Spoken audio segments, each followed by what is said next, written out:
Boker Tov Rabotai, dans quelques jours, on va démarrer le mois de Elul, le mois de la préparation vers le grand jour Yom Hadin qui est Rosh Hashanah et les 10 jours de pénitence. Alors, il y a une question, cette année plus particulièrement, c'est vrai que tout le monde est conscient que pendant ce mois et faire du travail, on va essayer d'expliquer un petit peu donc ce qu'on doit faire. Mais cette année, ça tombe pratiquement le mois d'Elul pendant la période des vacances. Alors beaucoup posent la question, est-ce que le fait que ça soit pendant les vacances, alors c'est bien, ou bien c'est le contraire? C'est vrai, ceux qui pensent que c'est pas terrible parce qu'en général, pendant les vacances, on est un peu distrait. Bon, chacun est un petit peu pris par ses plaisirs et ses loisirs. Et donc, on a un peu de mal à respecter le mois de Elul convenablement. Par ailleurs, il y a certains qui disent que non, pas du tout. Alors, c'est vraiment une chance que le mois de Elul, il tombe pendant le mois d'août, pendant les vacances, parce que en général, on sait tous que le matin, il faut se lever tôt pour faire les slihot, venir tôt à la synagogue, donc se renforcer dans Avodat Hashem, et on est pris par le travail. Alors, tout le monde doit sortir tôt de la synagogue pour aller travailler. On ne peut pas se permettre de se lever très tôt parce qu'on est fatigué dans la journée. On n'est pas vraiment occupé. On n'a pas vraiment la force de faire le nécessaire pendant cette période. Alors que maintenant que c'est les vacances, donc on a plus de temps, le matin on peut se permettre de se lever tôt et faire les slihot, les tfilot, fixer des moments d'étude. On est moins pris par notre travail et nos préoccupations, et bien on aura plus de force à travailler pendant le mois de Elul. Bémet, si on réfléchit bien, ceux qui pensent que quand Elul tombe le mois d'août, c'est intéressant, a priori, ils n'ont pas tort. Mais faire attention aussi, parce que en général, quand on est en vacances, alors ça dépend où on se trouve, dans quel endroit on est. Est-ce que le lieu dans lequel on se trouve, on a la possibilité de faire les tfilotes, on a la possibilité de respecter certains points importants dans Avodat Hashem, tels que le lien de la tsni'out. Et là, Rabotai, sur ça aussi, il y a tout un travail à faire. Maintenant, pour comprendre l'importance de ce mois-ci, on va essayer de rapporter quelques références dans la halakha concernant le mois de Elul et ce que la halakha nous demande pour que vraiment on ait plus de force, d'envie, d'appétit, d'exercer et respecter ce mois de Elul. Alors le Shulchan Aruch il commence sur ces halakhot-là, il dit נוהגים לקום באשמורת לומר סעוד דענו מראש חודש אלול ואילך עד יום הכיפורים. Donc le minhag des Sfaradim de se lever tôt le matin pour faire les slihot depuis Rosh Chodesh jusqu'au jour de Kippour. Alors, il faut bien expliquer ça qu'on dit à partir de Rosh Chodesh, en fait c'est le lendemain de Rosh Chodesh. Parce que Rosh Chodesh lui-même, on n'a pas le droit de faire les tahanonim. Et on sait tous que les slihot, il y a sans arrêt ou il y a avor, il y a beaucoup de passages qu'on ne peut pas les faire. Donc, ni Shabbat, ni Rosh Chodesh. Et donc, la Kavana, c'est le lendemain. Les Sahot, c'est le lendemain de Rosh Chodesh. Mais c'est pas pour ça que le Rosh Chodesh lui-même, on doit rien faire. Certains, ils commencent déjà à faire Tehillim. Alors, c'est rapporté dans la Lacha. Il y a beaucoup qui essayent de finir pendant le mois de Elul 2 fois le Tehillim, Kiminyan Kaper. Alors il y a 150 fois 2, ça fait 300, on a 30 jours. Tous les jours on fait 10 prakim de Tehillim. Ceux qui font plus, il faut continuer à faire ce qu'on a l'habitude de faire. Mais ceux qui n'ont pas l'habitude de faire Tehillim, au moins 10 prakim tous les jours. Et comme ça, si Dieu veut, jusqu'à Rosh Hashanah, on a déjà fini 2 fois le Tehillim, ça fait Kiminyan Kaper. C'est rapporté aussi. Donc si ça peut se faire en groupe, c'est encore mieux. Et à la fin, faire le Kaddish. Pour dire que quoi? Que déjà le jour de Rosh Chodesh, on commence déjà à nous préparer pour dans ce mois de Elul. Il y a certains aussi qui commencent à sonner le shofar. C'est vrai qu'en général, le shofar, on le sonne après les slihot. Alors, il y a certains, déjà depuis le mois de Elul, depuis le Rosh Chodesh Elul, il n'y a aucun issour de faire de sonner le shofar. Ils commencent déjà pour rappeler aux gens que ça y est, on est entré dans le mois de la Teshuvah. Mais Rabotai, si on regarde, c'est pas seulement à partir de Rosh Chodesh qu'on a besoin de nous préparer. Déjà avant, on fait certains minhagim qui sont liés avec la Teshuvah et avec les Yamim Noraim. On a expliqué le dernier cours concernant Atarat Nedarim.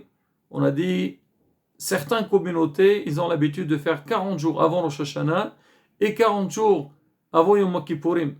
Donc, le premier Atarat Nedarim, c'était le Kaf Ab. Le deuxième, c'est la veille de Rosh Chodesh Elul. Quand Rosh Chodesh Elul il tombe samedi ou dimanche, on fait ça le vendredi. Vendredi, on fait Atarat Nedarim et déjà pour savoir, pour transmettre un message qu'on doit faire très attention à notre bouche. Comme il est rapporté dans la Torah au sujet des Nedarim, c'est marqué Lo yahel devaro kichol asher yiseh mepev yaaseh. L'homme il doit pas profaner sa parole. Tout ce qu'il a pris sur lui, tout ce qu'il a dit, il doit le respecter. Alors on dit Lo yahel devaro kichol. Les dernières lettres de ces 4 mots-là, ça fait Elul. C'est-à-dire le mois de Elul, on doit faire plus attention à notre bouche que tout le long de l'année. Normalement, toute l'année, on doit faire attention. Parce que la bouche, c'est Kadosh. On prie avec, on demande à Kadosh Baruch Hu. Là, encore plus, pendant le mois de Elul, et surtout qu'on a besoin de cette période-là de demander à Kadosh Baruch Hu ses rahamim, ses miséricordes, Be'ezrat Hashem, pour que le jour de Rosh Hashanah, il nous écrit dans Sefer HaHayim, Be'ezrat Hashem. Ça déjà, premier minhag qu'on fait la veille de Rosh Chodesh Elul. Il y a aussi le Kaf Hayim, il rapporte, il dit, on sait, il y a beaucoup qui ont l'habitude de faire ce qu'on appelle Kippur Qatan. C'est quoi Kippur Qatan? La veille de Rosh Chodesh, ils jeûnent, il y a des slihot à faire, pas dans la tfila. Ils les font dans un cadre privé. Alors il dit, même ceux qui n'ont pas l'habitude de faire ça tout le long de l'année, c'est-à-dire la veille de tous les Rosh Chodesh, il dit, ça serait bien que la veille de Rosh Chodesh Elul, on essaie de faire ce qu'on appelle Kippur Qatan, c'est-à-dire faire un Ta'anit, et faire les tfilot qu'il faut pour se préparer à Chodesh Elul, à Rahamim. Mais il finit le Kaf Hayim, il dit, il y a un schéma assez, il y a des gens qui n'ont pas l'habitude de faire. En fait, de qui il parle? Il parle surtout ceux qui sont investis dans l'étude de la Torah. On sait très bien que quand l'homme il jeûne, il est fatigué. On n'est pas bien concentré. C'est normal. Alors il dit, alors ceux qui n'ont pas l'habitude de le faire, alors eux, ils préfèrent passer leur journée dans le limud à Torah plutôt que jeûner et après, ils vont pas avoir la force donc d'étudier correctement. Chacun est à ses hurmato. C'est pareil aussi, si quelqu'un y travaille, s'il va jeûner, il va pas respecter. On parle bien de quelqu'un il travaille chez quelqu'un. Si lui, le Baal Habayit, il peut se permettre, c'est autre chose. Mais si tu travailles chez quelqu'un et tu vas jeûner, donc tu vas pas faire ton travail comme il se doit, là, il vaut mieux ne pas jeûner et plutôt fixer des moments d'étude. Alors certains qui ont l'habitude de donner la tzedaka, on sait la ma'ala de la mida de la tzedaka. Maintenant, pour le mois de Elul lui-même, alors on a dit que on a le minhag de faire les slihot. Alors il rapporte toujours, j'amène quelques passages du Kaf Hayim. Le Kaf Hayim, il dit qu'il y a des gens, un schéma assez, c'est-à-dire des gens qui sont dans les Mouda Torah. C'est pas stam des personnes. Ils disent que pendant le mois de Elul, mais Ma'atim, ils diminuent dans les Mouda Torah pour passer le temps qui vont diminuer, ils le consacrent dans les tfilot et les tahanonim. C'est-à-dire c'est un mois qui est propice aux demandes aux tfilot. Il faut prier à Kadosh Baruch Hu, demander, et souvent on sait quand l'homme il prie, alors il est nidbar à Kadosh Baruch Hu. Ils se sont très proches à Kadosh Baruch Hu. Toi, tu lui demandes, donc tu es connecté avec Kadosh Baruch Hu tout le temps, comme c'est marqué, Tema devechem b'Hashem Elohechem, hayim kolechem hayom. Donc déjà ça, c'est sûr que l'imoud Torah, c'est très important. Oui, Talmud Torah keneged kulam. Mais pendant cette période-là, on a besoin de rajouter un autre thème, un autre domaine, c'est le inyan de la tefila. À plus forte raison, Rabotai, pour ceux qui n'ont pas le temps d'étudier. Ils travaillent, ils doivent s'occuper de leur parnassa. Alors dès maintenant, il faut se préparer à Rabotai et faire un programme. Que pendant le mois de Elul, on prend le temps qu'il faut pour les qvo'itim la Torah, fixer un moment d'étude. Pour les tfilot, bien sûr, les slihot, tout ce que on sait que ça peut nous aider à nous rapprocher d'Akadosh Baruch Hu et être prêts le jour de Rosh Hashanah. C'est vrai, avant qu'il vienne le mois de Elul, on est tous ambitieux, on se dit oui, maintenant il faut qu'on fasse un travail, et dès que le mois il commence, l'homme il commence à s'affaiblir un petit peu. Non, Rabotai, dès maintenant, faire son hishbon. Avant que Rosh Hashanah vienne, déjà commencer, venir tôt, tfilot, et surtout que des fois dans des synagogues, il y a moins de monde. Que ce soit si on part en vacances, il n'y a pas énormément de juifs, il n'y a pas beaucoup de minyanim. Il faut assurer ces minyanim-là. Et même si on est resté sur place, alors en général, les synagogues, ils se vident. Et des fois, ils ont des difficultés pour avoir minyan.